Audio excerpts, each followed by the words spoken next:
Hello friends, welcome to சன்வின் kitchen. இன்றைக்கி நம்ம கிச்சனில் இட்லி தோசைக்கு சிம்பிளாக செய்யக்கூடிய ஒரு ஹெல்த்தியான சட்னி ரெசிபி எப்படி செய்யலான்னு வாங்க பார்க்கலாம். ஒரு கடாயை சூடு பண்ணி அதில் 1 டீஸ்பூன் அளவுக்கு எண்ணெய் சேர்த்துக்கோங்க. எண்ணெய் சூடானதுக்கப்புறம் 2 காஞ்ச மிளகா சேர்த்துக்கோங்க. 2 டீஸ்பூன் கடலைப்பருப்பு, 2 டீஸ்பூன் உளுத்தம்பருப்பு சேர்த்து இது நல்லா வாசனை வர்ற அளவுக்கு ஒரு 5 நிமிஷம் வறுத்துக்கோங்க. உங்களுக்கு காரம் அதிகமாக வேணும் அப்படின்னா நீங்கள் எக்ஸ்ட்ரா கூட காஞ்ச மிளகா சேர்த்துக்கலாம். இந்த மிளகா காரம் ரொம்ப அதிகமாக இருக்கும், அதனால் நான் 2 தான் சேர்த்துருக்கேன்.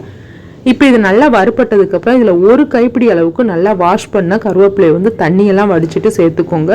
இது ஒரு 5 நிமிஷம் நல்லா வறுப்படணும். கருவேப்பிலை நல்லா மொறுன்னு வர்ற அளவுக்கு நல்லா வறுத்துக்கோங்க. லோ ஃப்ளேம்லேயே வச்சு வறுத்துக்கோங்க.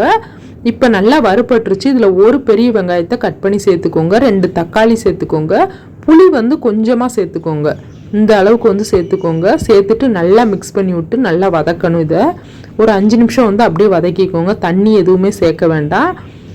பாருங்கள், இப்போ நல்லா வதக்கியாச்சு. இது அப்படியே அடுப்பை ஆஃப் பண்ணிவிட்டு இதில் கொஞ்சமாக துருவின தேங்காய் சேர்த்துக்கோங்க. அடுப்பை ஆஃப் பண்ணதுக்கப்புறம் சேர்த்துட்டு நல்லா ஒரு டைம் மிக்ஸ் பண்ணி வைக்கோங்க. இப்போ நல்லா இது ஆறணும். ஆறினதுக்கப்புறம் இதை ஒரு மிக்சி ஜாருக்கு அப்படியே மாற்றிடுங்க. இப்போ மிக்சி ஜாரில் சேர்த்துட்டு இதுக்கு தேவையான அளவுக்கு கொஞ்சமாக தண்ணி சேர்த்துக்கோங்க. தேவையான அளவுக்கு உப்பு சேர்த்துக்கோங்க. சேர்த்துட்டு நல்லா இதை பேஸ்ட்டாக அரைச்சி எடுத்துகிட்டு வந்துடுங்க. இப்போ பாருங்கள், நமக்கு சட்னி ரெடியாக இருக்குது. இப்போ ஒரு பவுலில் இந்த சட்னியை அப்படியே சேர்த்துக்கோங்க. கொஞ்சமாக இந்த மிக்சி ஜாரை கழுவுன தண்ணியையும் சேர்த்துட்டு உங்களுக்கு எந்த அளவுக்கு தண்ணி வேணுமோ அந்த அளவுக்கு தண்ணி சேர்த்து மிக்ஸ் பண்ணிக்கோங்க. இப்போ ஒரு தாளிப்பு கரண்டியில் 1 டீஸ்பூன் எண்ணெய் சேர்த்து கடுகு, உளுத்தம்பருப்பு, காஞ்ச மிளகா, கருவேப்பிலை சேர்த்து தாளித்து இதில் கொட்டிட்டீங்க அப்படின்னா நல்லா சூப்பராக மணக்க கருவேப்பிலை சட்னி ரெடி ஆயிரும்.